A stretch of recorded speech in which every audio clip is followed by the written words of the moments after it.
Welcome to the Grace Space, a transmission for the sovereign soul.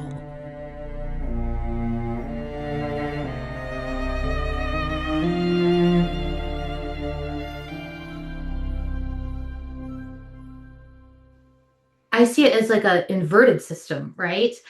Because our soul, our origin, and our nature is to be love, it's to be peace, it's to be at oneness. And here we're having kind of an inverted experience where everything is based in fear and it's fractaling your energy and your attention. And we're under a veil of forgetting when we come into this reality system, we have a mind wipe. So we don't remember our past lives. We don't remember our point of origin. We don't remember what it feels like to be at oneness, at wholeness, to be in that unity consciousness anymore. So it's an experience. It's an experience in contrast. It's an experience in the world of polarities, in the world of opposites, in the land of duality. You can think of it that way. And so the goal is to get to a place of neutrality, get to a place of where you can shift your perception high enough to see what's really going on in a bigger plane. And you can see then all of the deceptions and all of the manipulations and how this system uses our negative energy as what's called like a loosh, as a harvest, to power up what really is like an AI machine. Hey everyone, real quick before we begin, if this content matters to you, you're warmly invited to subscribe to this channel, to like this video, to leave a comment, or all three. I read all the comments, and your engagement is really important because when you engage, it tells YouTube to push this content out to more people who would find value in it. Now that I understand this, I engage a lot more with the channels that are important to me because I know it really matters. Thanks for listening. Here we go. Welcome back to the Grace Space, everybody. I'm very, very excited to share today's conversation with you. This is one that's moving through many layers all at once: healing, remembrance, multidimensional reality, the nature of reality itself, authenticity, the heart, the stargate of the heart, awakening, the nature of consciousness, and what it really means to reclaim our humanity in a world that's built on inversion, in a world that has been was really stacked the deck against humanity. My guest, and I'm so honored to bring into the Grace Space, Katie Bishop. Some of you may know her as Earth Bishop. That is her mission. She's a healer, she's a teacher, she's the author of Remember Your Torch. She's somebody that many people know through her experiences or what she shares about her experiences as a walk in the soul. And of course, the nature of her story is extraordinary. Her own personal story is extraordinary. But what I find so amazing about her is how grounded she is, how approachable she is, how sweet she is. And I just, she opens my heart. She really does. It's her deep compassion for the human experience. I could just, you'll feel it when you meet her, if you don't know her already. Today, we explore many questions that people are carrying in their hearts right now about the nature of reality and what if reality is way larger than we were taught, way weirder than anybody ever shared with us. Way more expansive, multidimensional, coming to grips with the possibility, as many people are starting to do, that everything that we took for granted, everything that we thought this world was, that we thought our reality was, ain't. To me, that's a very exciting possibility. So we talk about that. We talked about what happens when the structures that we trusted begin to dissolve. We talked about how to navigate disclosure, and disclosure is more than aliens. It's more than advanced technology. It is the disclosure of the nature of reality itself. So how do we navigate the unveiling of truth without collapsing into fear in the interim? Well, I'll tell you, because it's really going to be okay, because everything is going to be okay. And I think you'll feel that when you meet Katie too. We talked about authenticity. This is a conversation I really loved. Like, how does it actually feel in the body? And how do we reconnect with the heart after lifetimes of disconnection, of conditioning, of pain, of the suffering of humanity? This is all coming back now. This conversation touches on themes that may feel, well, expansive, challenging, maybe even destabilizing at times, but underneath all of it is the most beautiful, hope filled message that awakening is not about becoming something else. It's not, that everything is actually awful and we have to face it. No, no. It's about remembering who we already are. And when you realize who you already are, you realize that everything is okay, has always been okay, will be okay, more than okay. I'm feeling that really strongly right now. Maybe the greatest revolution that's happening on this planet right now is the return of the human heart. So take a breath. Listen slowly, open your heart because you're going to receive so, so much from this conversation. Here we go. This is Katie Bishop. So, Katie, everybody who knows your story knows you as a walk in. And I feel like we need to just touch on that briefly before we launch into a bunch of other things because it's not necessarily a known concept for a lot of people. Can you describe that in a few words? Yeah, yeah, sure, absolutely. For those who are not familiar with that term walk-in soul, essentially at the very core of it, a walk-in soul is like a soul transference. So we have these physical bodies, our vessels, our temples, and they're animated by our soul. And with a walk-in soul, there's a change out, basically. One soul exits, goes on to its next stage of evolution, and a new soul comes in and starts working on the mission that they came in to bring forth in this world. And there are so many different variations of walk-in souls. So that could be a whole nother series of a podcast. On different types of walk-in souls and different types of scenarios. Typically, what happens for that transference to occur is that someone will be in like a near-death experience, almost in like a catatonic state, and that's when the walk-in soul will happen. And that's where you hear a lot of people who come out of like near-death experiences, they're completely different. They might be a completely different personality. They may have different likes, dislikes. They may have this huge spiritual awakening. Walk-in souls are extremely mission driven. So they come in with a purpose and they come in with a calling and they are driven to activate it. So that is it in a nutshell. There's lots of books out there about walk-in souls. There's lots of information, a lot of people sharing their own experiences. So when I share about walk-in souls, I do it from my perspective because that's what I know, but I just want everyone to know that there's lots of different variations of this. Um, and I also try to be really careful that I don't use it as another identity for the ego. You know, with this whole new age deceptive movement, there's a lot of people falling for what I call the starseed trap.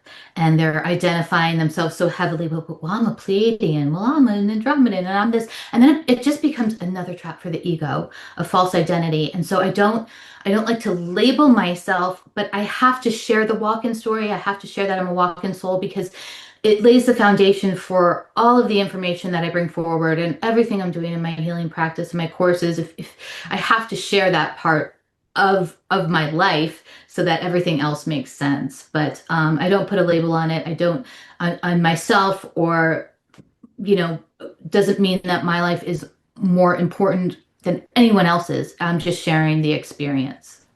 Yeah, well, you're one of the most approachable people I've ever met. I mean, there's no, yeah, I just, I can really feel that such pure authenticity that is coming from you. And another question I have about that is like, did you know when that happened to you? It must have been an instantaneous change. Did you understand what had happened or when the new soul arrived and had all of your memories from the past and basically inherited everything, right? Did you arrive with that understanding, okay, I'm here now, it's done? Yeah. Oh, that's a good question. I don't think anyone's asked me that before. Um, So I call it my moment of grace when that transference happened. And see, I grew up Catholic and I didn't grow up with any of this, esoteric knowledge, or any of this multidimensional information that's coming forward. I grew up in a very traditional household, and so I didn't have that background. And what happened was this whole walk-in experience happened a while ago. It happened in 2011, and during that time frame, I was going through my own healing journey. I was going through therapy, and I was healing some childhood traumas. And I encountered the dark night of the soul. And in that dark night of the soul, I wanted to die. I didn't think I could go on anymore. And I had a moment where I literally fell to my knees and felt like I couldn't even breathe anymore. And it was in that moment that there was the transference. And in that moment, I saw a, a light being, um, and I felt my heart just explode, expand. Um, and that was the moment, my moment of grace. That is when the transference happened. So I can pinpoint it, which is a little unusual. Most walk-in people can't pinpoint the moment because there was, like I said, a car accident or some kind of near-death experience. But I was consciously aware. Now, I didn't know the term walk-in soul. So I kept saying, I just landed here because that's what it felt like. It felt like I had just come into to this body, to this reality system, brand new. And I was trying to explain my experience and all these profound insights that I walked in with to my friends, to my family. And I started a blog back in 2011. That was like the more alternative media space. We didn't have all of these things that we have now post COVID. Um, and everyone thought I was completely bonkers, just completely bonkers, thought I had lost my mind. And I write all about that in my book, Remember Your Torch, because it was horrific what I went through. But I made it through to the other side to be able to be in a place today where I can bring forth the information, I can bring forth the healing. So to answer your question, did I know that's what happened? I I walked in with a lot of information. I feel like I walked in with like a little briefcase of going, okay, here's what you're meant to do. Here's what you're bringing in. I don't have all the answers, but I know the piece that I have, and I knew it when I walked in. And as soon as I started sharing it, I was shut down from every angle of my entire life, and I was a targeted individual. And I don't want to get into all of that, but when I say I lost everything in my life, I was at my worst point by 2013. I was living out of my car and in and out of a motel. I mean, it was horrendous. Um, so yes, I knew what was happening, but I didn't have the vocabulary. And so I knew all of my chakras were activated. I knew my pineal gland had been activated because I was seeing in the spiritual realm now. All of a sudden I could see things. I could see the unseen realm. But I did not know how to articulate it properly because I didn't have that background. I didn't have that within me. But I was using different words, like saying like, well, I just landed here and here's what I'm here to do. And it's all about natural healing. It's all about remembrance of our soul. It's remembering that, hey, death isn't real. It's just a transitionary period. And it was all about being here for the timeline convergence of 2012. There was a timeline convergence to push our consciousness to a higher level so that we would be on a more positive timeline, for humanity's overall soul ascension process. So that was kind of a long answer. But I guess the answer is yes. I knew what was going on, but I didn't have the terminology down to communicate it very well like I do now. Yeah, well, I mean, it's beautifully articulated, and I appreciate that. I can feel it. So it sounds like there was a strategy in a way, like an agreement between two souls, and probably a lot more than just the two souls. But like, what would be the benefit of that second soul walking in exactly when it did, or as opposed to just being born into that body? Was it like a chance of like forgetting, getting lost, and all of that, or what was the timing, the strategy of that timing? Yeah, that's a really good question too. So, a couple things. Of course, it's multidimensional. Everything there's always multiple things happening at the same time, and we've got to open up our minds to be able to understanding that it's never just one thing. First of all, part of the strategy was to come in later in life so I could hit the ground running as an adult. What happens is because we're in this controlled matrix system. The controllers, the archons, whatever you want to call them, they can see who's coming in. And we agree to that. When we come into this reality system, we are under those rules. Now it's our job to understand that and then transcend them through the power of our soul. But they can see who's coming in, they can see the light. And this is why a lot of children get targeted and things happen to them at a young age, and then they're challenged or not able to really activate their full mission as an adult because of traumas that they've been put through, and severe targeting. So walking in as an adult was a strategy in that sense. Walking in at 2011 was a strategy because, like I said, there was, from a broader picture, there was a big shift for a timeline convergence to push humanity onto a higher level of consciousness collectively. And so I came in with a whole fleet of walk-ins. It wasn't just me. It was a bunch of us working behind the scenes, planning this out for generations. We think it's so hard for us to perceive time because we think of it linearly, and we're so trapped in this matrix mentality. But on the other side of the veil, time is completely different. And planning does happen. You plan things out for generations in advance. So this had all been planned out, mapped out, strategized. And so with the goal being, if there's enough of us coming through at this critical time frame for the flip, it calls what I say an intermezzo. If you think of our reality system as a multidimensional chessboard, an intermezzo is when you make a move that completely changes the trajectory of the game that the adversary doesn't see coming. So all of a sudden, if you have thousands of walk-ins come in at the same time, high-level, advanced souls, here to raise consciousness, here to ignite our spirituality and the power of our souls, you have flipped the game on the dark side. And they're like, wait, who's who went where? There's a little bit of chaos and confusion going on, but it's all going for the good of humanity. So I'm trying to summarize. I'm really over summarizing, but that's it in a nutshell, if that makes sense. That's fascinating. And I think the comparison to the chess game is really apt. So then what does, presumably we all have these parts of ourselves that are advanced, what we call higher self or deeper self or inner being or, soul or whatever we call them. What's was the main difference between your experience as a your walk-in soul, and the soul who was previously there, just access to all of this information and the multidimensionality? Yeah, I really felt like when I reflect back now, hindsight's 2020, and I'm looking back at what I was being blocked from and being veiled from on purpose, really. It was because again, there's so much targeting that goes on, so much heavy surveillance.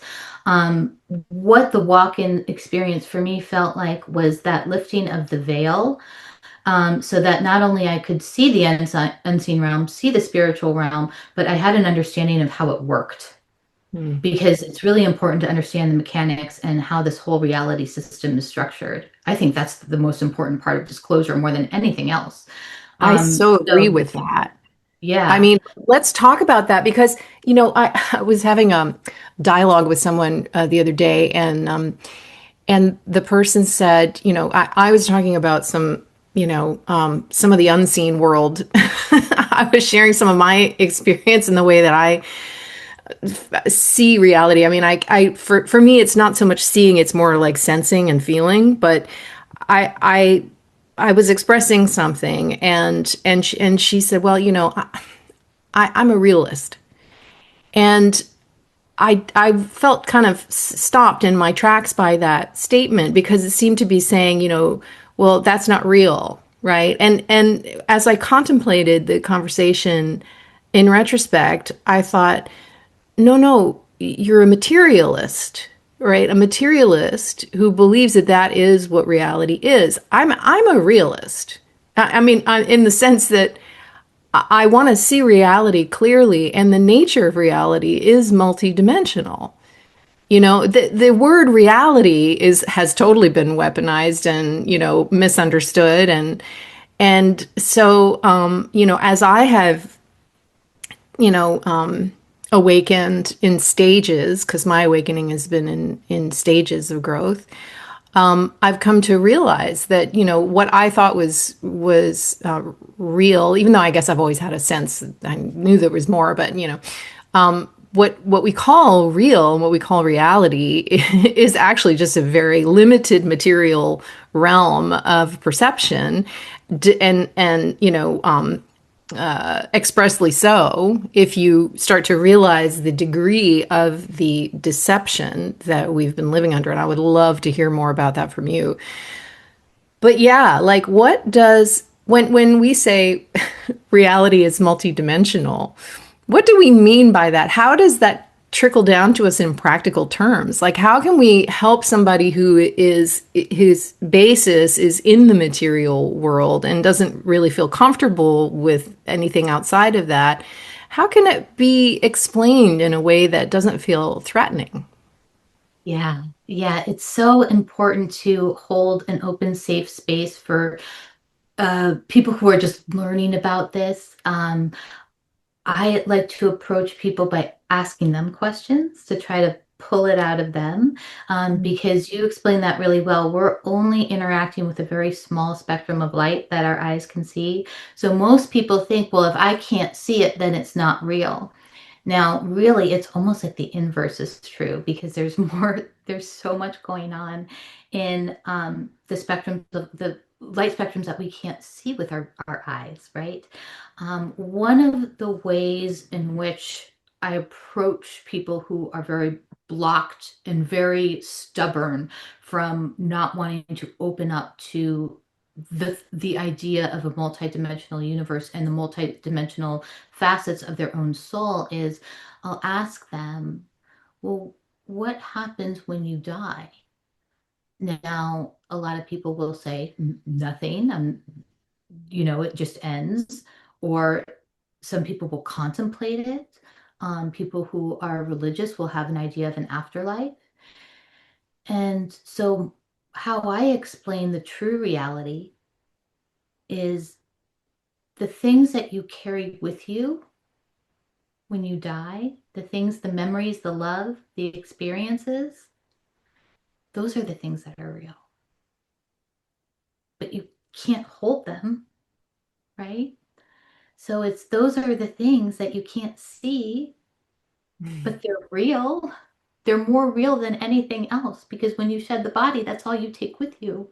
You're not taking your career, you're not taking your job, your house, your money, your car. None of that goes on with you. It's only here in the material plane. And our attachment to physicality, our attachment to materialism is really the source of most of our suffering. And when we understand that, the whole world opens up. Now, you know what? Let me grab this because this helps too. I love this prism. I think this helps describe multidimensionality because what we basically are talking about, when you look at the construct of our reality system, we drop through densities that are levels of consciousness and then dimensional planes that are the are basically the environment that holds the level of consciousness. So there has to be a match with those. So the dimensions go out through the densities and the densities go up and down, the dimensions go out horizontally. And so one of the things that's important to understand, and this is one of the laws of the universe, and I talk about the laws of the universe all the time because that is the foundational construct of this whole matrix system. And we're bound by these laws. And so the goal is to really understand how they work and how they operate so that you can use them to your advantage. And one of the most important laws is as above, so below, as within, so without, as the universe, so the soul. So when you think of us all being part of source, God, creator, whatever word you want to use, you can think of us, this being source, and we're all a different fractal of light, right? All a different facet, the way it comes out. We all have a different expression, a different color that we're emanating. And then the micro to that would be we each have an individual soul that's doing the same thing, that's expressing itself in different dimensions, in different reality systems, all at the same time. But it's all one at the same time. So, Yeah. if that So makes this sense, is like the fractal nesting concept, right? Like the yeah, whole is still, no matter how small you divide up the parts, they're not actually parts, they're a whole. They're just a different expression of the whole, right? So the part contains the whole, no matter how much it gets yeah, partitioned away. I mean, it's hard to actually language this, isn't it? Because language isn't really adequate to describe the process. But it sounds like it's that's how not. you're saying. Is that accurate from your point of view? It completely. It is like a fractaled holographic universe, nested holographic universe, and with holograms, the whole is within each part. It's just a smaller version of it. And that's where we are all whole. We are all connected. We are actually just different versions of each other. But we can't see that because we're behind a veil of illusion and amnesia and this illusion of separation. Um, but we're all one essentially. So when we're able to perceive that, when we're able to expand our consciousness to see through that lens, that is when we really make a big jump in our collective consciousness. Yes. So let's talk about this veil and the deception and the amnesia. What is happening here? What is going on this planet? Part of what I'm fascinated with is okay, how can we see current events on the planet Mhm. in the light of a far bigger story that we're not even aware of, right? This is where so much confusion arises and frustration and fear for people because they don't have any way to interpret the reality that they're experiencing because we don't have any context for it. So, what happened on this planet? What is going on? And what are we waking up from? And what are we waking up to? Yeah, so there's a lot there. I see it as like a inverted system, right? Because our soul, our origin, and our nature is to be love, it's to be peace, it's to be at oneness. And here we're having kind of an inverted experience where everything is based in fear and it's fractaling your energy and your attention. And we're under a veil of forgetting when we come into this reality system, we have a mind wipe. So we don't remember our past lives. We don't remember our point of origin. We don't remember what it feels like to be at oneness, at wholeness, to be in that unity consciousness anymore. So it's an experience. It's an experience in contrast. It's an experience in the world of polarities, in the world of opposites, in the land of duality. You can think of it that way. And so the goal is to get to a place of neutrality, get to a place of where you can shift your perception high enough to see what's really going on in a bigger plane, and you can see then all of the deceptions and all of the manipulations and how this system uses our negative energy as what's called like a loosh, as a harvest, to power up what really is like an AI machine. It's just like the movie The Matrix. I mean, it just is. So that's kind of the reality system that we're in. And so the goal is to not feed the system, not feed the beast. Know that when there's all this chaos and fear porn being thrown at us all the time, to not engage with it. It doesn't mean you don't care. It just means that you're not reacting to it in a way that is controlling you, that is keeping you down, that is keeping you in a state of fight or flight. You are not giving your consent to it. What happens is we get on survival mode and we get on autopilot, and then we kind of become hypnotized by what we're seeing on our screens. And that is done by design. Then we become reactive constantly. And our true nature is to be a co creator. And if you're constantly reacting to things and you're constantly feeding the system, you're not creating. You're creating more of what they want, more fear, more anxiety, more lack, more scarcity. And that's what they want. That's what these control systems want.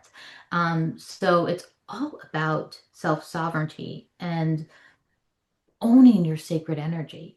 We never learn about our own energy systems. It's not something we talk about in school. We don't talk about energy hygiene. We don't talk about how energy flows throughout our body. We don't talk about any of that. We don't understand it. But the dark side does. And they know how to tap into that. They know how to get that out of us. So it's up to us to really understand ourselves, to know thyself, know what makes you tick, know what makes you triggered, know what needs to be alchemized within yourself. This journey of our soul through this 3D matrix system, it's really about a distillation process. And that really is what alchemy is. It's about taking all the programming away, wiping it away, seeing it for what it is, dissolving all the social engineering, all of the false belief systems, letting them go. It's about enlightenment. It's about letting go. It's really not about bringing in more, because you already are everything. You've just got all these blocks and all these layers preventing you from remembering that. But when you let that go, and that's really hard to do, and that's really painful. Like I said, I grew up Catholic, a lot of false belief systems, a lot of indoctrination. So when you go through that letting go process, it's extremely painful, because you're most likely going to experience the dark night of the soul. And that's when you really realize, oh my gosh, I've been wearing like a mask my whole life. I've kind of been presenting myself one way, but I actually feel another way. And you see like the phoniness in yourself, and it was so painful and it's devastating. And you see all of the lies and all of the deceptions and the way you fed into them. And you gave your consent away to things. And so that's a painful process to go through this whole awakening journey, but it's so necessary. And I work with a lot of people going through the dark night of the soul, and I always tell them it's like a catapult. You're going to get pulled down, you're going to go through this, but it's going to shoot you over on the other side to expanded perception, expanded consciousness, to a feeling of inner peace that you haven't been able to obtain before, because you're shattering all of these false systems that were all based in fear and control and tethering you down, and you're breaking free from them. It's true liberation. So that's kind of how I see it in a very condensed nutshell. Well, I mean, yeah, you're speaking my language. There are so many questions that come in, peppering what you just expressed. I always hear people's questions in my mind, Yeah. and because they've been my own questions too, over time. And so, one of the questions is, who is they, right? Right. Who are these controllers? As you just start talking, I mean, I totally get what you're saying. Like when you showed up in 2011 and you started talking about everything, people thought you were completely crazy, and when you start talking about some of these things, I mean, when I hear myself talk sometimes, and I see somebody opposite me who isn't, necessarily awake to, a bigger picture yet, I see them going, like, has she lost it, or what's going on?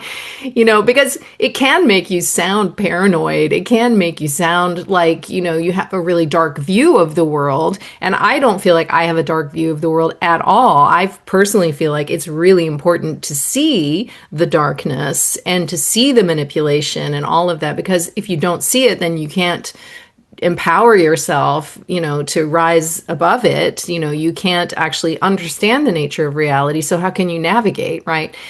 So when I said what happened, to this planet, what happened here, and we're talking about eons of time that nobody really remembers, except for few and far between. People like you, right? People who have made it their business to find out, to remember what has happened to us.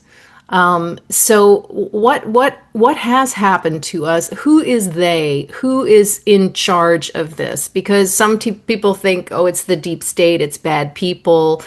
But there are layers beyond that because, of course, as above, so below, and we live in a fractal, nested fractal reality. So, what's your take on all of that, Katie? Yeah. Well, first of all, I'm so glad that you mentioned that you're very positive on everything because I am too. I'm very, very positive outlook, very, in a way, even though we're going through so much chaos and destruction, it's the destruction of the false matrix system. It has to happen. So in a way, it's kind of exciting, even though it's uncomfortable and it's scary. But that's growth. That's evolution. We've got to go through this death of the old to bring in the new. So I am very optimistic. I am very positive. So when I talk about, the dark side, it is because, like you said, we have to understand how they operate, so that we don't become manipulated by it. There's a big, uh, you know, there's this new age deception movement, which completely bypasses all darkness. And that is literally escapism. That is not reality.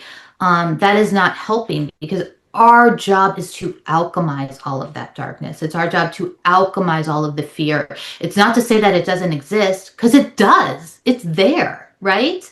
It's undeniable. We're maybe in a higher densities, it doesn't exist the way it does down here, but we're in a 3D dual polarity universe, and we've got this spectrum of dark versus light going on. So by ignoring the darkness is not helping at all. Whether it be on the external stage or within, we have to uncover our own shadows. That's where all of the work is, and that's part of the alchemical process. So when we talk about, to answer your question, who are they, right? This is so there's so many different labels I hear people put on them. Oh, it's the archons, or it's the deep state, it's the cabal, it's the Anunnaki, it's the reptilian overlords, it's the Illuminati, it's the Satanists. You hear all of these groups. When I speak, I can only speak for myself. So when I speak and I'm saying they, or the dark side, I am talking about any kind of consciousness here interacting in our world that is harvesting life energy, that is harvesting our energy, that is using us, that is a parasite to the earth, that is a parasite to our energy field. And I see that as like the opposite of life-giving. So like our souls are life-giving, they're self-generating source. God, this is a self-generating energy field. They are the opposite. They do not have the ability to tap into an ever-flowing energy source. They have limitations. They can't create like we can create. They have to mimic. They have to copy. So that's broad because it can be all of these groups at the same time. Well, yeah, because I mean, I love, thank you so much for the way that you stated that. I also, I speak about it more globally. I call it a parasitical consciousness. I call it an inverted consciousness, because I don't know everything that happened in the long history of humanity.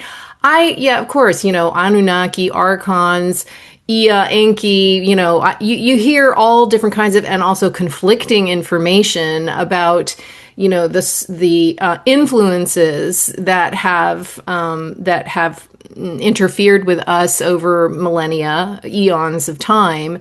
And I'm sure there have been many different extraterrestrial groups, and rather than trying to understand the minutia of that history, we can understand it as one global kind of consciousness, which is anti-source, which has chosen to separate itself away from source, and therefore it doesn't have its own intrinsic source of energy anymore, and so it therefore has to feed on those who are connected to source. So that is just a basic inversion that we're all dealing with, whether there's millions of different kinds of groups and ETs and stories in our in our past that a lot of people don't remember anyway. So I think it's really useful to understand it as a kind of consciousness that can take any form that it wants. Yeah, that's so important to understand because we see it happen with spiritual leaders. We see it with some of these galactic influencers. They may start out, really authentic and being in service to others, and then their ego creeps in, and then they are consenting to something outside of themselves, and then they get taken over. And now they've become a parasite. They've been infected by this consciousness. So it can it can infiltrate. So it's not, people talk about, well, who's the Antichrist going to be? Well, that Antichrist consciousness can be embodied by many people. So it doesn't have to be just one person. We're always looking to that, like even the Christ consciousness, we want this to embody all of us, right? This lives Yeah. within us. So I like to see them as consciousness structures first, and then you can kind of break it down how it filters down into 3D, because it does all of these actors we see in the deep state. They are the puppets of what's going on a higher level that we don't see, that we can't see. And I go into a lot of this in my classes. I do deep dives on this because this is a lot of information, and this is part of what I actually walked in with. So Mm. that's why I have a whole class series on the spiritual realm and the history of humanity, and a class series on what I call false genesis. Because the Adam and Eve story is really kind of like a big fable. So And this is so, thank you so much for bringing that up because this is something that I'm really feeling in my heart about all of the whole reason that I want to talk with people like you, Katie, is because I know what's coming. And what's coming is that a lot of people are going to be challenged in their most basic beliefs. And a lot of good people, who the foundations of everything that we were told was real and true are going to crumble. And this is going to be a big shock for a lot of people. I mean, I was not raised religiously. We went to church and all of that, but I never felt connected to that whole thing. I didn't have an issue with religious belief systems, but even I had certain attachments, culturally and sentimentally to what I was taught as a child. And, when you begin to grasp the scope of the deception, the depth of the deception, it can be very disorienting, very destabilizing because it's like nothing that I was told was true. And that's when you realize, oh, it's the Truman Show. Okay, we've been really like literally living in this set.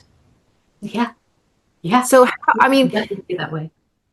I think we can't really take people's comforting belief systems away from them without offering them the actual truth, which is way more comforting. You know what I mean? Like, how do you break through this mental energy around the belief systems that we were programmed with, right? Which were just part of the control system. And help people understand that it's safe to let go of all of that stuff because the reality of it is so much more beautiful and so much more real and true than anything that they were taught. Yeah, yeah, it's amazing once you break through all of that. You're like, whoa, this is so much better. It's so much better on the other side, right? But and it feels better because it's truth, it's authentic, it's genuine. And the highest frequency that we have access to is authenticity. And if you want to immediately calm your nervous system, get into a state of authenticity. That's how you can calm yourself immediately. So when people break through those paradigms, they come into a state of calm, like, oh my gosh, I can see it now, I can let go. But there can be a battle, a really big battle. And this is where people have to fight their own inner demons. Because sometimes with these false belief systems, sometimes with a lot of this self sabotage people have, or, you know, any kind of conditioning that is not based in truth, there can be parasitic energies attached to that, weighing them down, feeding on that. And they do not want you to break free. They are going to fight. They don't want to be evicted. This is one of the things I do in my healing practice, is get rid of these parasitic energies and help people figure out what they're attached to, because they always have some kind of entry point, and it's always based on something that's not really true. So that's where I find them the most, whether it's a belief about yourself, or it's some kind of false religious belief, or judging others is a big one. You know, all of these things, all of these little shadow aspects that really get conditioned into us over time, and we don't even realize it's happening. They live in the subconscious. But to help break through, you know, this is a very individual process for everyone. It depends on your life experiences. It depends on the environment you were raised in. It depends on so many different factors. So what we can do is hold space for people, hold Mm. safe space for people to go through the process, and not force our beliefs on them, or force a new way of thinking on them. You can't force truth on everyone. What you can do is hold a very safe, loving, non-judgmental space for them to ask questions, because that's when the unraveling happens. That is the quest we are on. It is asking questions about our reality system, and you hold that safe space for them.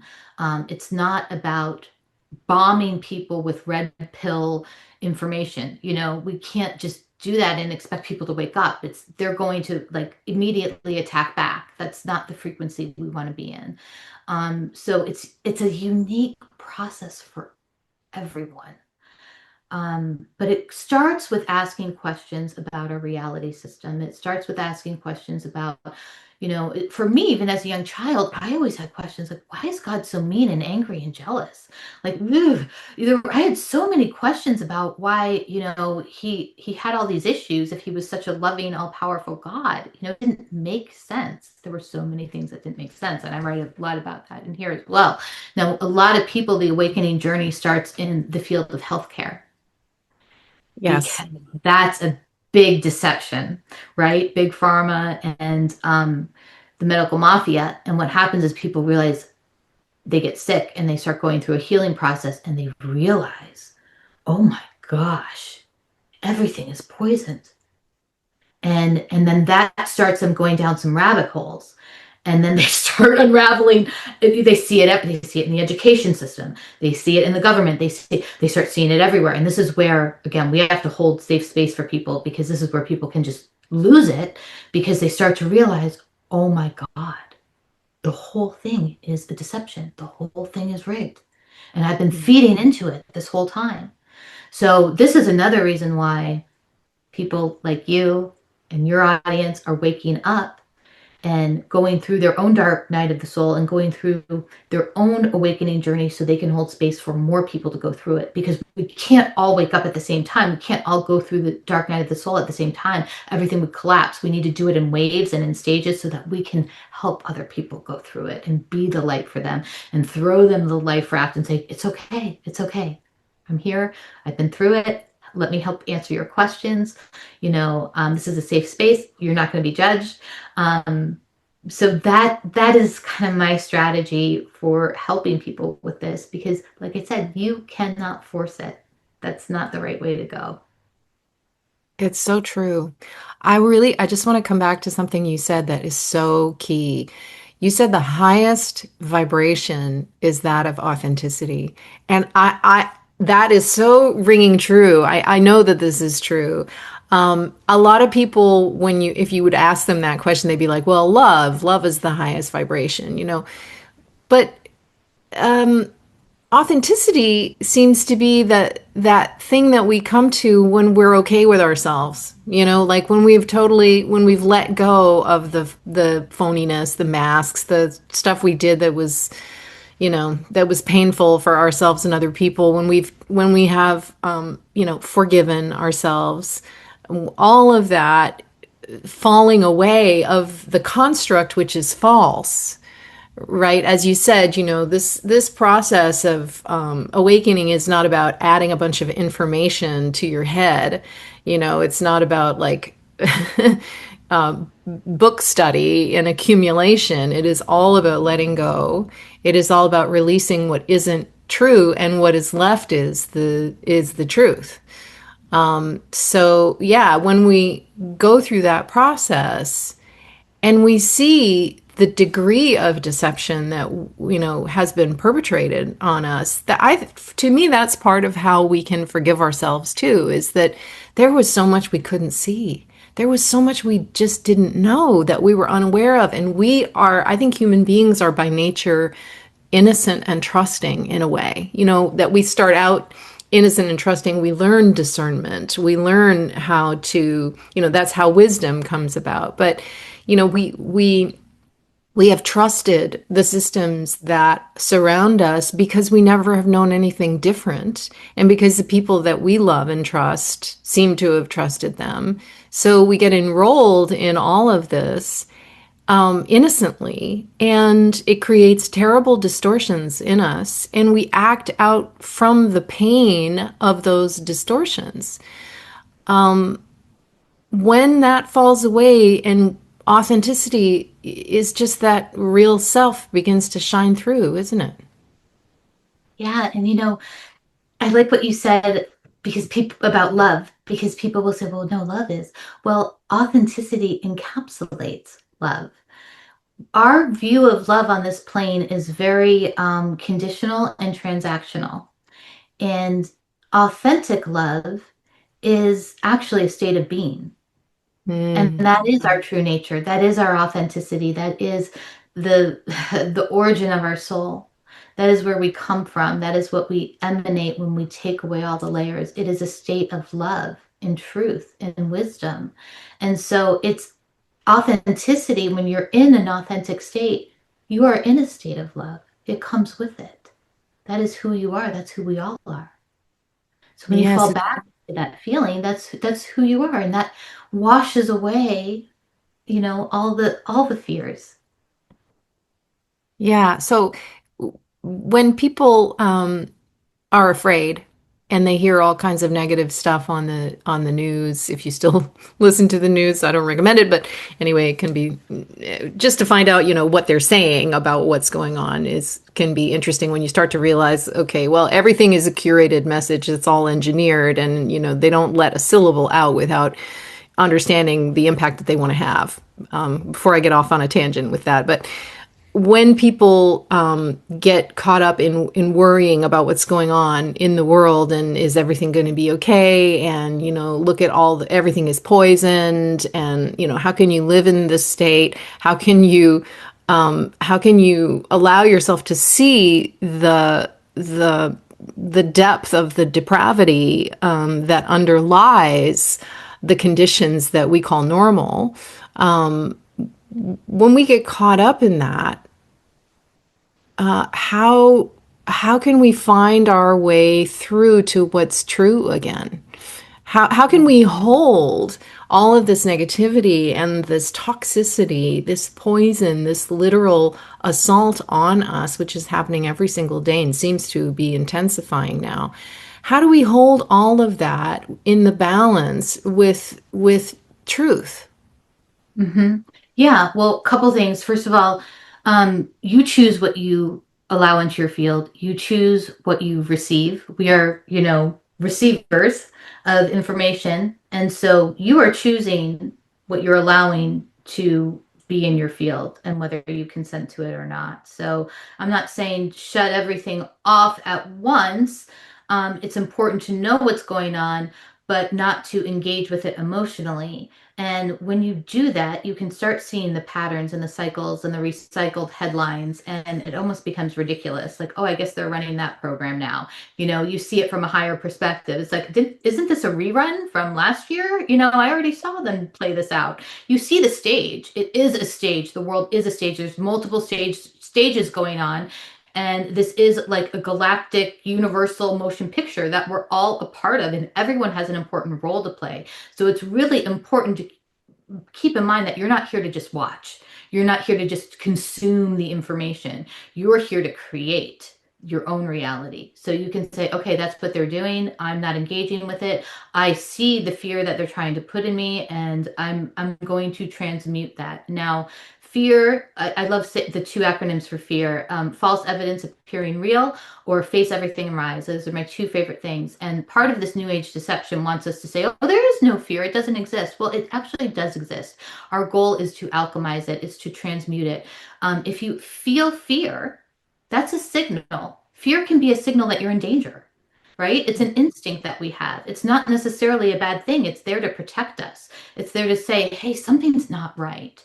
You may feel fear watching a spiritual speaker, and you feel fear and you're like, I think they're a phony, right?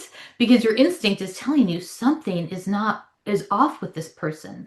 So I don't see fear itself as a bad thing. I see it as a signal. It's what we do with it that matters. Are you going to be terrified and controlled your whole life of everything? No. You're going to face everything and rise, and you're going to see how you can transmute that, or what the communication is. Is this a situation I do need to be, protecting myself from or staying away from? So it's not necessarily a bad thing. It's how you're perceiving it and how you're using it. So disengaging your emotions from all of the media, even some of the alternative media, that's been compromised on a lot of levels too. This is where you've got to go back into what feels right in your heart space, because your heart space can't be compromised. Your brain can, your thoughts can be manipulated, but your heart space won't be. That is at the highest frequency. This is our vortex. This is a stargate. To truth, to the realm of truth where we really are projecting from. And so when you filter everything through your heart space, you will get the truth. We're in an age of deception. You cannot trust what you see with your eyes. We've got clones, we've got AI, we've got deep fakes. You can't tell what's real and what's not based on what we visually see. You've got to go into your heart space, into your intuition. And this whole transhumanism movement is designed to keep us away from that. It's designed to make us artificially intelligent so that we are reliant on AI, and we can't think for ourselves, and we can't process for ourselves, and we can't make our own decisions. And I see this in the awakened community, believe it or not, because I see a lot of people just kind of parroting narratives that they hear online, and they just repeat it and they regurgitate it without any of their own thought. They don't process it. It's just they're just spitting it back out. And if they actually processed it, they might not repeat it, because they might realize, hey, this actually isn't in alignment. So we've got to stop chasing information and being obsessed with it, and like, I need to know this and I need to know this and blah, blah, blah, blah, blah. There's got to be a time where you shut it down and you get into that space of calm and quiet and sacred silence, to let yourself process, to let yourself be, to hear the voice of your soul, to know the song of your soul, to know the voice of your heart space, because that's your BS meter. That's how you determine what's real and what isn't, right? Well, so that's a great way to segue into the practical aspect of this. Like how, okay, because I know that our hearts have been suppressed. Our hearts have been suppressed. And for a long time, I couldn't feel my heart. I knew I had a heart. I knew I had compassion and empathy and all that, but I couldn't really, I was like, well, but what's in there? How do I work with it? As time has passed and I've been drawn more and more into just listening and feeling, I've started to understand that it's really about, the key. It's like we each have a key, the key to our own Stargate heart, right?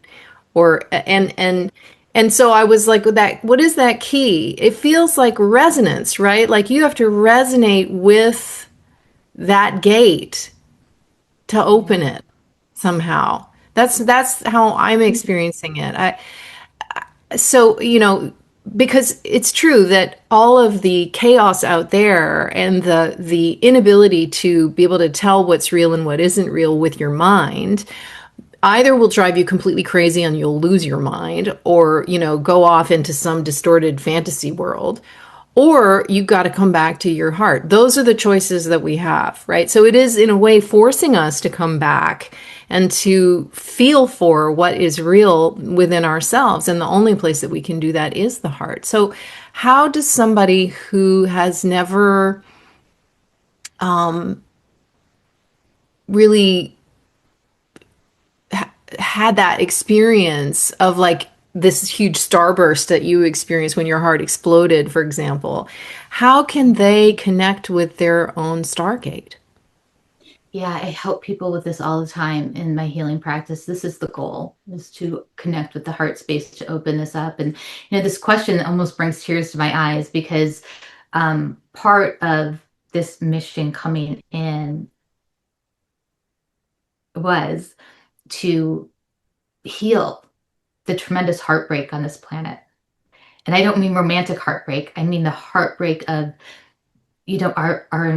our planet, the nature, the human condition, our loss of ourselves, our forgetfulness, connection from our heart space, our disconnection from each other, our disconnection from the planet. And it was to come and heal all of the heartbreak, the extreme abuse, the loss of innocence. It's so heavy on this Yeah. planet that I can't even talk about it without having tears come to my eyes. So I Yeah. apologize. Mhm. But what you just hit the core of the mission of our goal here as a humanity is to reconnect with our heart base and to reconnect with each other and to reconnect with our planet. And so sparking that within people is the goal of a lot of my healing practice. And to open that up for each person is a little bit of a different path. But it's going to start by seeing them for who they truly are, not seeing them for any of the outward, seeing them for their career, for what they've created in their life. It's seeing them for their soul. It's seeing them for that soul that they take with them from lifetime to lifetime. And it's connecting with that part of us, that eternal part of us, that part of us that never changes. So it's cutting through all those false layers of the matrix, all those false layers of ego, false layers of identity, and getting to the core of the person and sparking it in them. And all it takes is a little spark. And once they feel it, it's like, whoa, I want more of that. And then what usually happens is we kind of go into the shadow, or we'll go into some pain. Where are you holding pain? Where are you holding unforgiveness, whether it's for others or for yourself? Where are these blocks? Because when we turn that pain into the purpose, then there's healing. When we go into the shadows without fear and just look at it for what it really is, it dissipates. That is the amazing thing, right? We talked about this the other day. Like, this is why we know that everything is okay and everything is going to be okay, because because when you go into the darkest place in you, uh Mhm. and shine and just allow yourself to be there with it, to be present with it, to feel it, that's when the alchemy occurs. There's nothing that can be done to us that we cannot then metabolize and turn back into gold again. This is like blowing my mind over and over again. It's like there is nothing to worry about, because everything that we have the courage coming from ka, which is heart, everything that we have the courage to face in ourselves, we can almost instantly metabolize it, instantly alchemize it. And your tears are, were so beautiful. There's no need to apologize. I also feel like this is something that we need to collectively feel. And now I'm going to get teary, like, because, and that's how I knew that I was in touch with my heart again, was like feeling the pain of humanity and what has it happened to us, what's been done to us.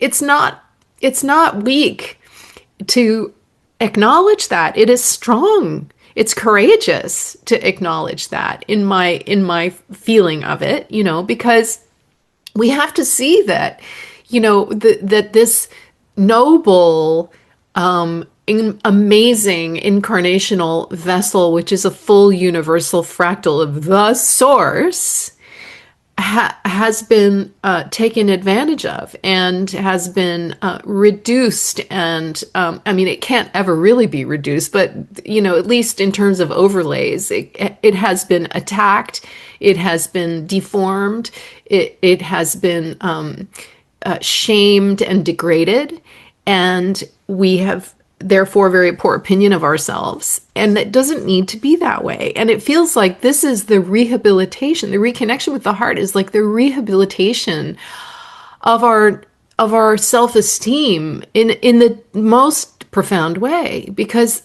if we don't love who we are, if we don't understand who we are, and I'm going beyond the personal, like if when you realize, well, the source is, I am the source, it's within me. What is there to not, what is there to reject? What is there there's nothing wrong with that. There's nothing wrong in me. So I can love myself without it being ego, without it being arrogance, without it being anything personal, right? And so, Katie, you're frozen right now. I think I'm waiting for it to buffer back in, hopefully. Anyway, my point is, it feels Okay. like, yeah, there, you're back, you're back, you're back. Okay, okay. Everything froze, so I don't know what you said. That's okay. I was just summing up, that this connection to our heart is this rehabilitation of our self-esteem and the worthiness of being human. And I would love to hear you speak more about, what is this human incarnational vessel? What is the purpose of it? Why are we in these bodies? And, what is so special about being a human? Yeah. Oh gosh, that's such a powerful question. Um, well, first of all, let me go back because I did hear you say, we're in rehabilitation, and that is so critical right now because so many of us are, we're here to help transmute the pain of the planet, right? Mhm. All of the inversions, all of the traumas, all of the atrocities that happened here, especially before our planet was invaded. And again, this goes back, I have classes on this. I can't even really scrape the surface of it right now, but we did have an invasion, right, on our planet, and our planet holds those wounds. And a lot of us are here to transmute that energy, to bring that pain up, to hold it, to be in it, and to release it. And so many women, especially, are connecting to this because this is a feminine creation, really. Yeah. Um, and I don't mean that to be in a sexist way whatsoever. If anything, it's more androgynous because it's not a polarity consciousness, but it is very feminine, and the feminine has been desecrated here. It's been suppressed on purpose. This this divine feminine essence. So there are so many of us here transmuting that pain of our mother planet.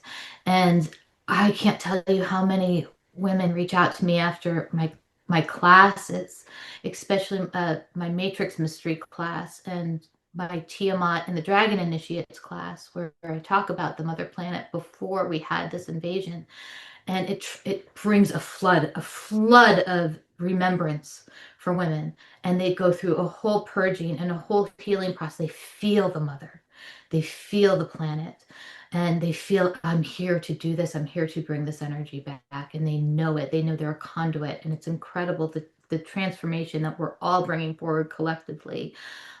So this human experience, it's many things at the same time, of course, and it depends on what each soul came in to experience, because it's um, it's multifaceted.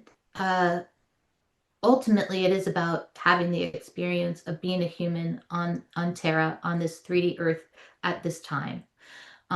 So you take this experience with you beyond this lifetime, right? It stays with you forever. And we're all here at an amazing time.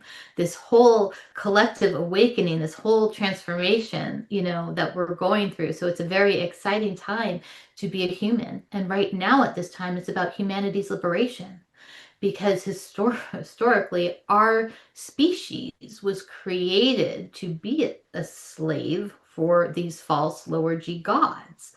So we are born with an innate sense of unworthiness, because we were born to be slaves from the get-go, and we've transmuted that. We have that divine spark of eternal source within us, and that is this remembrance, like, wait a minute, um, I am worthy. I am a creator. I am a part of this. So that's the remembrance, and that's what we're experiencing now collectively, which is so amazing, is to be a co-creator again, is to remember who we were before the enslavement happened, right? Because we were souls before that. We were souls before our human species was created. So we're going way back and remembering our origins of that. So it's fascinating. It's an amazing time to be in a human body right now and go through this liberation process. We're freeing ourselves, and we're proving ourselves worthy as co-creators. We're proving that we're responsible. We're proving that we remember our spirituality, and that we have spiritual maturity, and that we're here to help each other, and that we're here to be guardians of the planet, and we're here to be guardians of humanity, and we're here to protect the innocent. That is what this whole experience is right now, as our collective ascension process goes on. Well, wow, whew, there is a lot in there. I have a million questions about the origin of our species, and I will reserve them for another time. But Okay. and your classes, obviously, and I just want to recommend. Obviously, we'll put all your links in the show notes, but Katie's website and her variety of offerings, because you have so many, and also your book, which I have, and I also have the journal, and I also have the workbook. Really, really beautiful stuff. So there seems to be an understanding in the awakened community that excuse me. Such a wonderful, flowing, feeling conversation. Thank you so much for being here.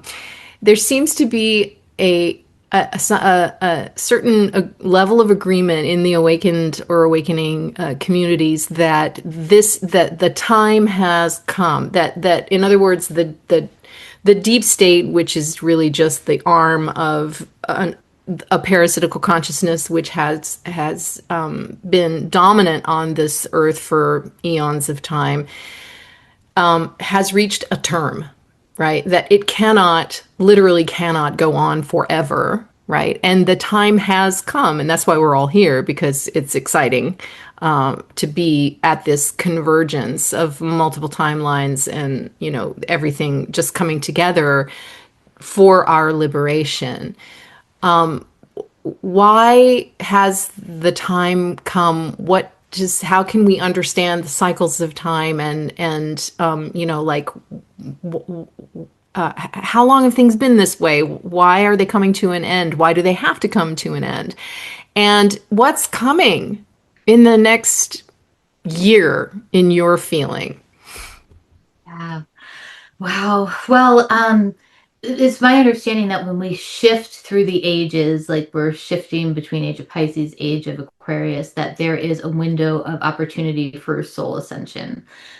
So that's, and we've just completed a whole rotation around the zodiac. Now, I caveat that because I have a whole class on mysteries of the zodiac, because I very much believe in following sidereal astrology, not Vedic, but sidereal, the true placements of the sky, which actually most people are not using that with astrology. So I won't even get into all of that. quite honestly, getting into the timelines of how everything gets aligned is really a mess because we've had resets and we've had so many deceptions happen. And the ultimate goal of the cabal or the deep state, their next move is this whole transhumanism move. It's to take us and to assimilate us into a transhumanistic state and have everything digitized and have us completely controlled by AI. So that's where they want to take us. Our goal is to stay organic.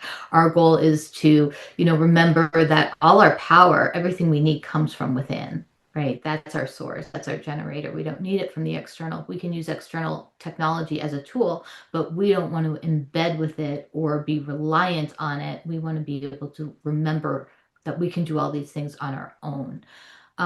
So within the next year, it's just such chaos out there, right? It's every day there's some huge new thing. Now I see that chaos speeding up as a good thing. I see the matrix running through again like old scripts and repeating itself over and over because it can't keep up with our ascension and what we're rendering as a collective consciousness, because the reality system is actually a projection from us, from our collective conscious. So I see the false matrix system just collapsing and not being able to keep up with our rise in consciousness. But I see it being very uncomfortable because that means we're going to have to let go of some conveniences, and people are going to be, very upset, and people aren't going to understand what's going on. So there's going to be more chaos before things can actually start getting better. But that is not to be in fear. It is more to just hold our ground and who we are, not be reactionary, and control the controllables in your life. When you can control the things in your everyday life and feel good about it and live with integrity, that reverberates. Okay, that reverberates out into the field. So I see this shift happening. I just see good things happening. I'm not a negative. I don't I don't see I see all of the darkness coming to light, which is painful and it feels like things are worse, but that darkness has always been there. We just didn't see it. It's in our face now. So this is actually a good thing because it has to come to the surface to be purged, to be healed, to be transmuted, and to be fixed. So all of this is a good purging. It has to happen. Um, so I think I forgot the question, but talking about what's happening over the next year, yeah, I see that. And um, again, letting go to false belief systems is hard, and that's what's going to have to happen. And the responsibility is going to fall on us because the government systems are so corrupt, every way you look at it. So it's going to be up to us to be stepping up and taking leadership and taking control. And I see it happening more from a grassroots perspective. Yeah, yeah, I feel that too. Yeah, I mean, it's so interesting because it, on the one hand, when you look at what's coming down to us, you feel like, okay, well, they are working really hard on this transhumanist agenda, and they've invaded us with nanotechnology, and there's nothing we can do about it, and right there is that sort of helpless feeling of, well, I guess, and you see the towers everywhere and the chemtrails everywhere and the digital IDs coming in and all of this. So it feels, and I'm sure they want it to feel inexorable, like, well, I guess we can't do anything about it. And yet, at the same time, the whole system is falling apart.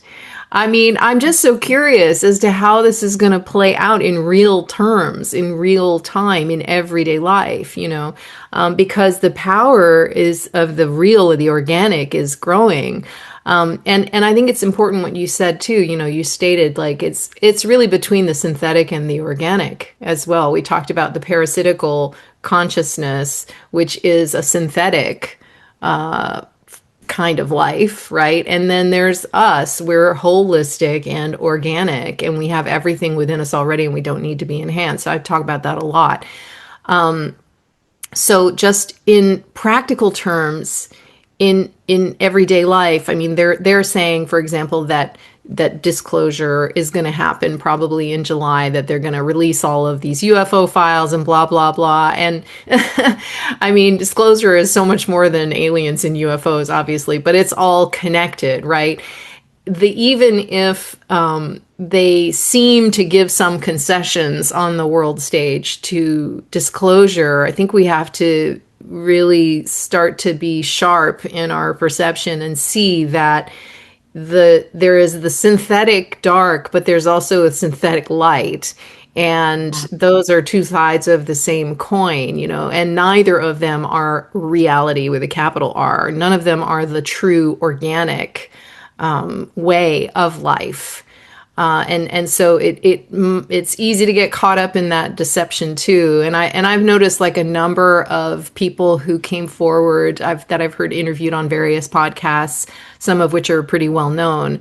That someone who was involved in Satanism for a long time and comes up in that world and goes through all kinds of and finally says I can't handle it anymore and gets saved religiously, has really just gone over to the synthetic side of the light and are actually still being manipulated by that distortion, right? So I think that there's so much. It's a very sophisticated game, and if we don't turn inward and feel for real what is in our hearts and open that stargate ourselves, it's going to be very, very tricky in the next little while. Oh, yeah, for sure. I mean, the false light is such a big part of the age of deception that we're experiencing. And I have a class coming up on May 13th, and it's called The Age of Deception. I'm going to talk about controlled disclosure because, well, of course, we want disclosure on the main stage, but let's be really discerning with it, right? It's going to be controlled, it's going to be filtered, it's going to have its own agenda. Now, the positive part of that is it's going to break up the brainwashing from a lot of the heavy religious dogma. So that's going to be a very positive part. There are some people that are just not going to be able to expand their consciousness without hearing it from a government official. But I do not want people withholding their own creational powers because they're waiting for disclosure. Well, I can't do XYZ because I need disclosure to happen, or I need the RV to happen, or I need this, or I need that. If you are waiting on something external, that's a big red flag that there's an agenda behind that. What's You the can get RV? going now. Oh, the reevaluation of the monetary system. Oh, And, okay. this whole monetary system, of course, is the debt slave system. It's been designed to suppress us and control us and keep us in fight or flight and survival. And while I do see it flipping into something that is asset backed and that will be based in, fairness and abundance, and ultimately we want to transcend a monetary system altogether because it's really just about like an energy exchange. There's got to be some kind of transitional period, and this is where we have to be really careful with like digital currency because that's not what we want. That's a step in the wrong direction. But when I meet with people and they've been waiting and waiting for years for certain things to happen, it's like, don't live your life waiting. There is never going to be the perfect time. Um, Start activating what you want to bring forth in this lifetime now. Little baby steps, tiny little baby steps, but don't say I'm waiting, or don't feel like you need disclosure to happen to be able to speak your truth. This is the time to be open and to be embodied in your most authentic self now, regardless of what's going on externally. So, a lot of what we're going to see with disclosure, it's going to be a show. And a lot of the galactic stage is a show. It's part of a lot of it's controlled by the CIA. That's just the way it is. I know people don't want to hear that. And that's not to say people aren't having real experiences, because they are. And I'm an experiencer as well. I've experienced both. I've experienced the broad range of contact, malevolent and benevolent. So, I know it's real, but I've also experienced manipulations. So our discernment is so critical at this point. And I guess we're talking about disclosure. Um, my opinion again is that the biggest disclosure out there is the reality system.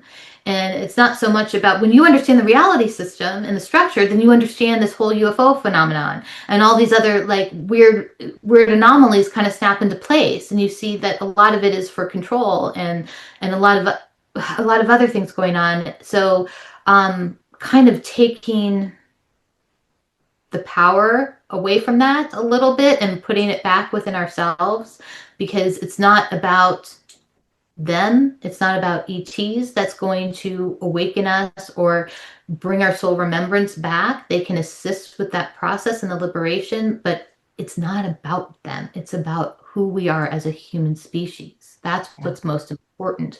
And that is what the deep state doesn't want us to do. They don't want us to embrace our humanity.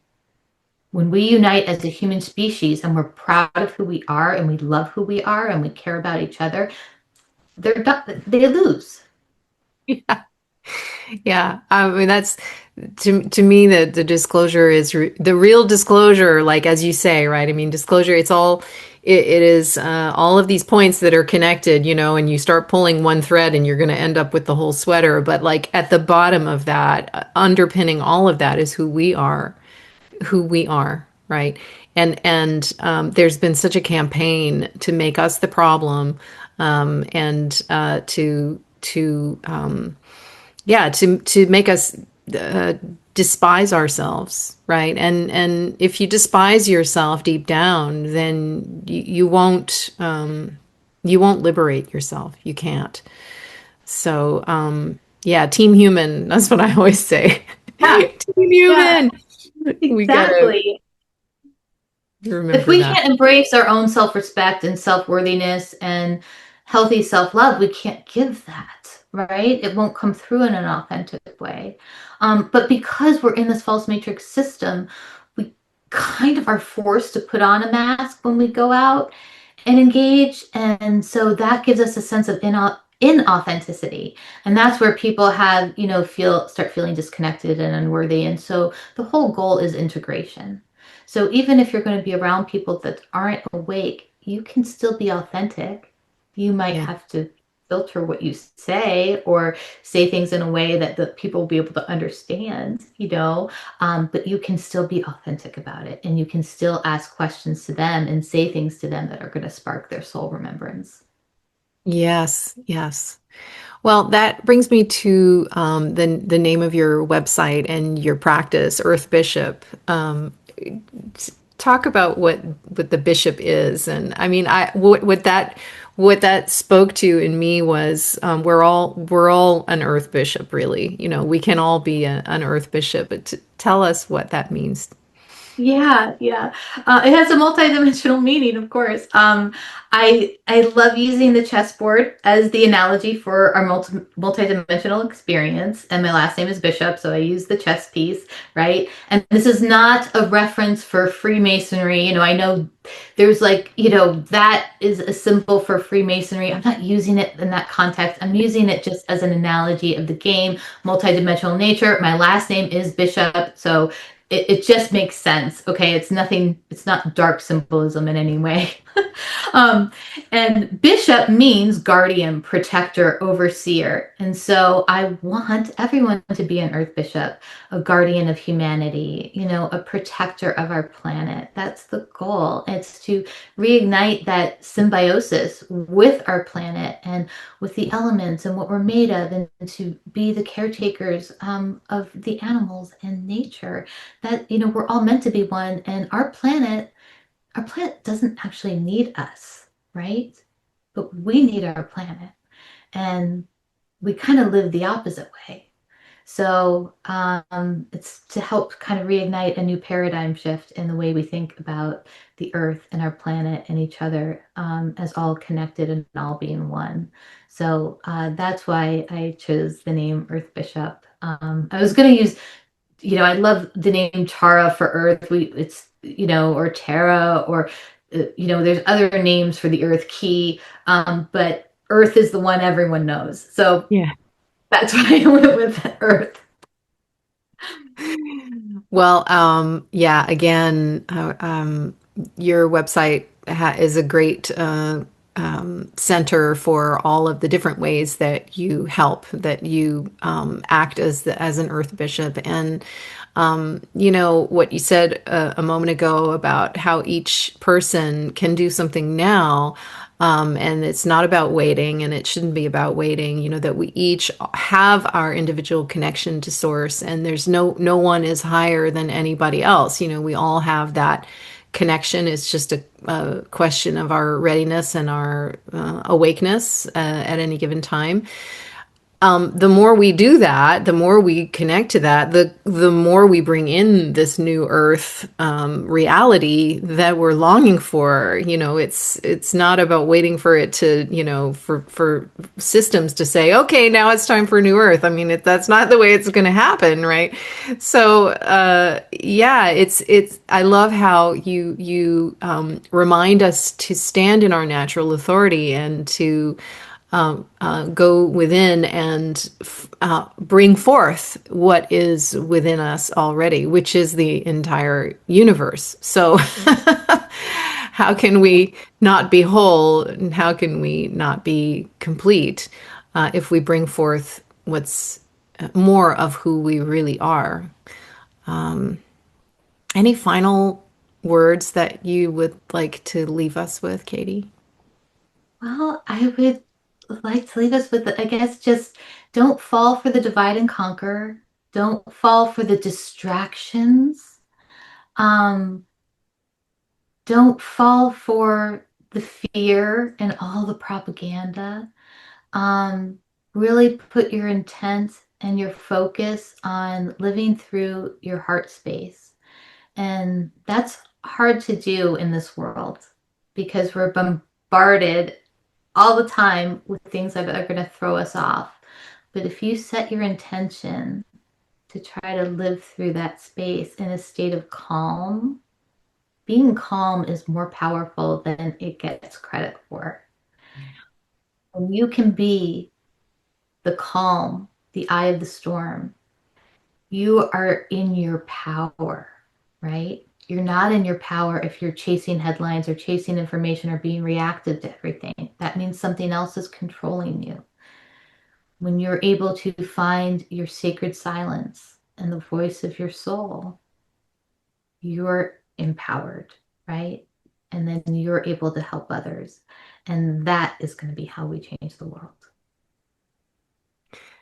Katie Bishop, thank you so much for gracing the grace space with your presence. It's been an exceptional time with you, and I thank you from the bottom of my heart for sharing so generously, for being here. Oh, thank you so much, Claire. It's been such a gift to get to know you. Thank you. Thanks for joining me for this conversation with Katie Bishop. It was powerful, wasn't it?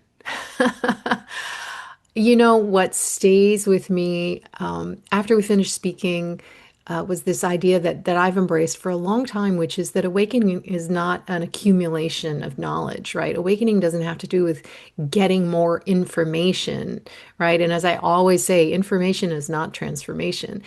Awakening is a shedding. It is a shedding, a letting go of, a releasing of everything that isn't us. All of this programming, all of this conditioning, all of these overlays and impositions on our true nature. It is a dissolving of everything false until what remains is true, is just the truth, something simple, real, profoundly alive. That is authenticity. And we returned in this conversation again and again to the heart, not as sentimentality, but as an actual compass that enables us to discern the real from the synthetic, right? The real organic truth from synthetic overlay and false light. It's a living intelligence, this heart that we have. It is a stargate back into authenticity, into coherence, into remembrance of who we actually are.